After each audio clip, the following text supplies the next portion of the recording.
Do you think that Kevin Warsh is going to get confirmed next week? I think so. I hope so. Yeah, I hope so. But I mean, Tom Tillis is still blocking it. Yeah, but Tom Tillis is an American. He knows what to do.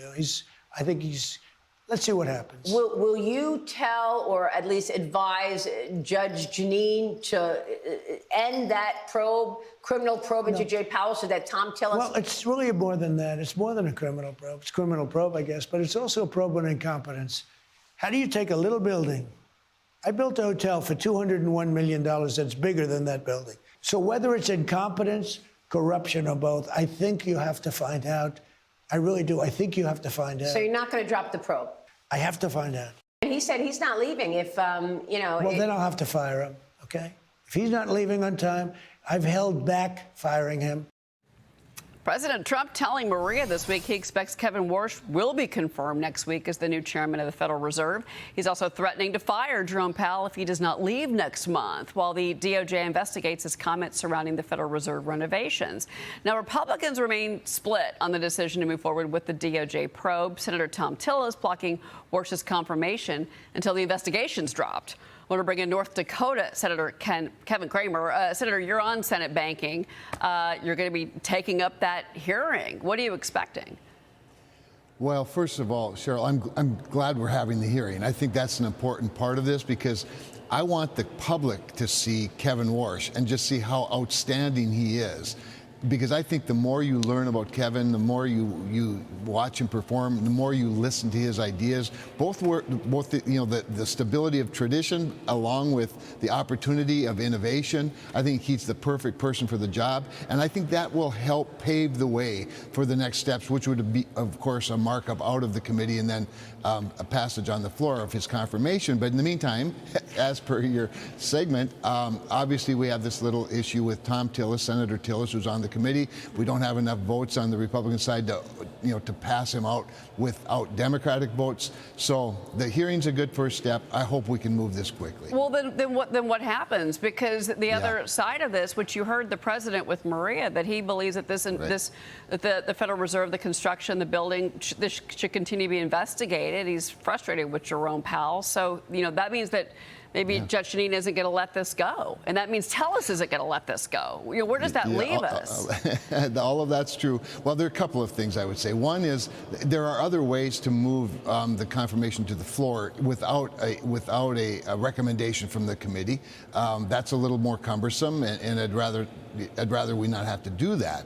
The other possibility, I think, and this is just Kevin Cramer thinking out loud with you, Cheryl, but I think we can do some things in terms of investigating the things that are important to the president as it relates to the overruns. I mean, the president is right. Whether it's incompetence or fraudulent, we need to get to the bottom of it. That's our job as overseers, and that's the job of the banking committee to oversee. And we have had hearings on that, which is partly what led to all of this. So I'd like to see us continue that. What I don't want to see is I don't want us to lose the war because we are hung up on one battle. And this one battle being Jerome Powell. And the reality is on May 15th, we should have Kevin Warsh in the seat as chairman. And I think that should be our first priority, and it should be our last priority. Everything after that is extra, and we can do the investigations. Okay, but let's do the important thing. We're going to be following that then, Senator. And there's also more work that your committee is doing. I want to take a quick look at crypto prices this morning. The Clarity Act is facing a critical deadline. There's just a couple of weeks left here to advance it before the calendar tightens. The bill passed the House last year, but it's remained stalled in the Senate over these stablecoin rewards. The White House has signaled there's progress, trying to clear all these hurdles. Maria actually spoke with Senate Banking Committee Chair Tim Scott about this. Watch.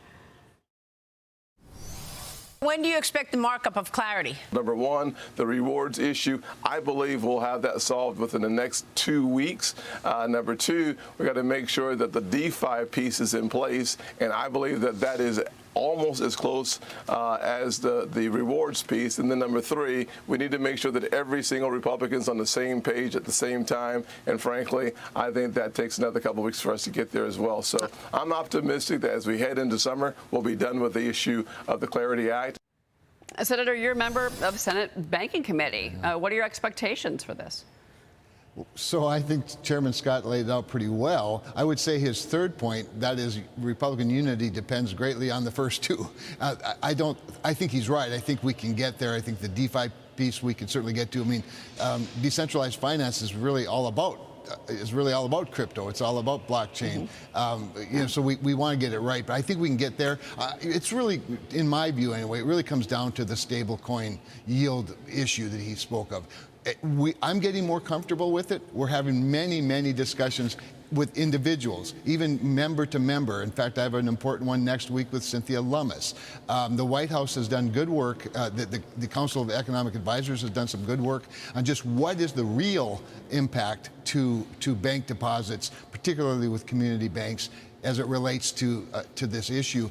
I just think, frankly, we're closer than a lot of people might think. We don't even necessarily know that we're close because we don't know all of the details. It's complicated stuff, Cheryl, for sure. We don't want to do it wrong, but we do have to do it, and we do have a clock that we're working up against, for sure. When you have the New York Stock Exchange going all in on digital assets, the future is here, it is now, and it's time to at least get the legislative part of it, in hand so that people are protected, to be clear. It's a really great point, though, Cheryl, about that, because rules will follow. So you're right. If we can get the legislative piece done and provide enough room for the regulators to do the right thing and give them some flexibility to respond to the immediacy of issues, we have to get there. You're right. Yeah, and I've had that conversation with Chairman Scott. I do want to ask you about the Department of Homeland Security, because officials from the department testified on the 2027 budget in front of House Appropriations. We're on day 63 of the partial shutdown. Lawmakers were questioning the heads of ICE and Border Patrol and Immigration. They have not had any funding since the shutdown began. Republicans are looking at another reconciliation bill that would fund these agencies. House Majority Whip Tom Emmer was with Maria, and he said that that's the House Speaker's current intention. I want to get your take on this. Watch.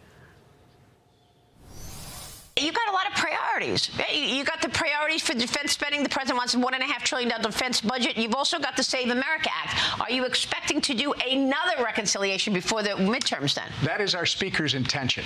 In fact, we had this discussion last night that was the intent to do for the second reconciliation bill until the Senate decided to handle it the way they did, which didn't work for the House, literally passing a bill that carved out the Customs and Border Patrol and immigration enforcement officers from the bill. That did not work in the House, so it held everything up. Now we had to pivot to a reconciliation bill because Democrats will not help us with anything. They will not vote for anything that will put the Americans' safety first. Well, so we're going to have to do it.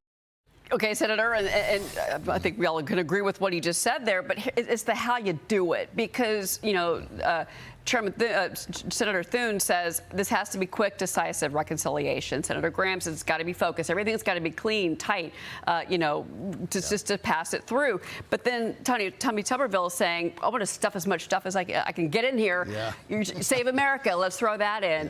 Funding for the Defense Department, let's throw that in. At some point, the calendar is not going to be your friend, and the department is still shut down. I think you just argued perfectly for the Senate position, and that is keep it as simple as we can. We'd all love to put more into it, but our focus needs to be Department of Homeland Security, specifically enforcement, to Tom's point, to the Whip's point, enforcement for ICE, and of course the border itself. Democrats refuse to fund any of that. But it's also, and by the way, simplicity matters, because through the reconciliation process, the more agencies that are jurisdictional, the more complicated it gets, the more amendments you have, the longer the process is. We don't have the luxury of time. We have to take care of the 1-2 things that Democrats will never fund. They hate law enforcement and they love a wide open border. We've got to fix that. Everything else we can do through the normal process. Real quick before you go, though, what do you make of this idea that you get a reconciliation bill now, but then you also do one in the fall before the midterms? Yeah, that's being floated around. That's where you throw all this stuff into it. That's right. So Budget Chairman Lindsey Graham is committed to a third reconciliation package. Okay. We can do that, but we have to get Homeland Security funded first. Yeah, especially in the middle of a war right now. And we didn't even get to talk about energy, Senator. Next time, you got to come back and talk to me about energy. There's so much. I'm dying to do that. I loved your segment, by the way. I'm sitting there, I'm yelling at the camera going, I want that question. Next time, Senator Kevin Cramer, right. great state of North Dakota. Thank you for being here, sir. Thank you. All right, we'll be right back, everybody.